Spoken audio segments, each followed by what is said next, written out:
Bismillahirrahmanirrahim. Assalamualaikum warahmatullahi wabarakatuh. Alhamdulillah alladzi ja'ala syahra ramadhana sayyida syuhur wa anzala al-Qur'ana kama anzala fihi at-Taurata wal Injil wa farada siyamuhu wa dha'afa li shaimihi al-majur wa faddala qiyamuhu wa rattaba alaihi al-jaa' al-ma'thur wassalatu wassalamu ala sayyidina wa maulana Muhammadin sallallahu alaihi wasallam wa ala alihi wa ashabihi al-a'immatil budur. Alhamdulillah, puji syukur terhadap kehadirat Allah Subhanahu wa Ta'ala yang telah memberikan kita nikmat, hidayah serta inayahnya sehingga kita dapat bertemu di bulan Ramadan yang penuh barokah ini.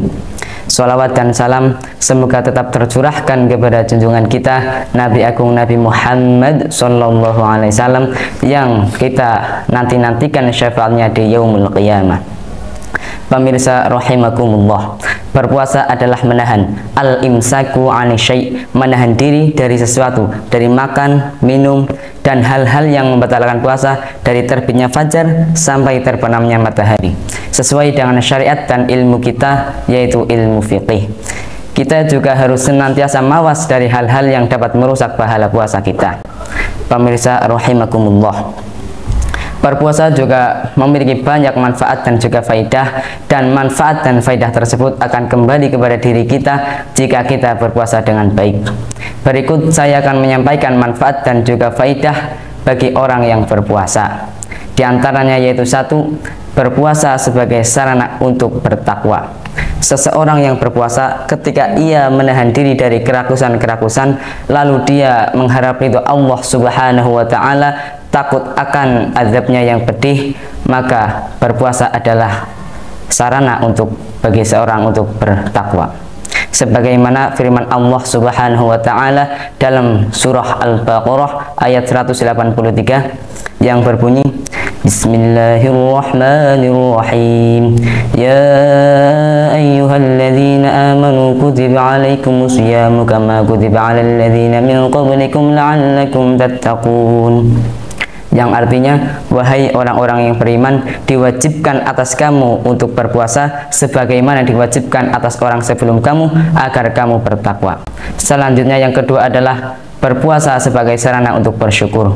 Ketika seseorang berpuasa, maka ia akan menahan diri dari makan, minum, dan hal-hal yang dapat membatalkan puasa dari terbitnya fajar sampai terbenamnya matahari.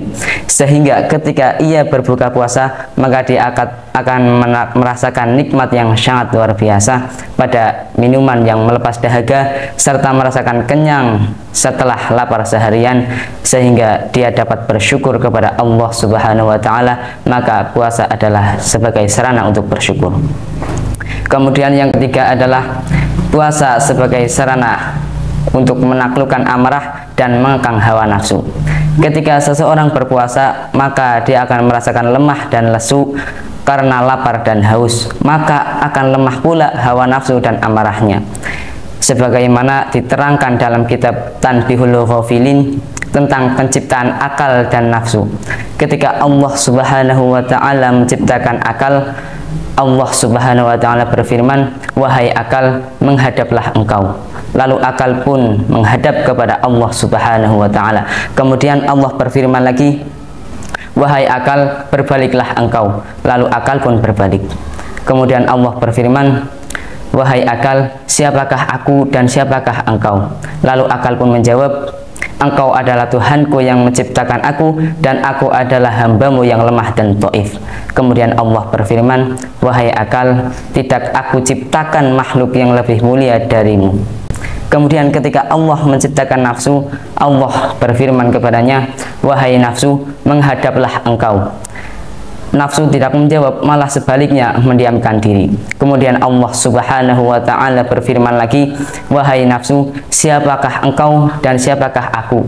Lalu nafsu pun menjawab, aku adalah aku dan engkau adalah engkau. Kemudian Allah Subhanahu wa Ta'ala menghukum nafsu karena perilakunya dan memasukkannya ke dalam neraka jahim selama 100 tahun. Kemudian ketika Allah mengeluarkan nafsu, kembali berfirman, wahai nafsu, siapakah engkau dan siapakah aku? Lalu nafsu masih menjawab, aku adalah aku dan engkau adalah engkau. Kemudian Allah menghukum nafsu kembali dan memasukkannya kepada neraka yang berbeda, yaitu di neraka Ju atau disebut dengan neraka lapar selama 100 tahun. Kemudian Allah mengeluarkannya kembali dan berfirman, wahai nafsu, siapakah engkau dan siapakah aku? Akhirnya nafsu pun mengakui seraya berkata, engkau adalah Tuhanku dan aku adalah hambamu. Dalam kitab Tanbihul Ghafilin ini diterangkan, oleh sebab inilah kita diwajibkan untuk berpuasa, karena berpuasa dapat melawan amarah dan mengekang hawa nafsu.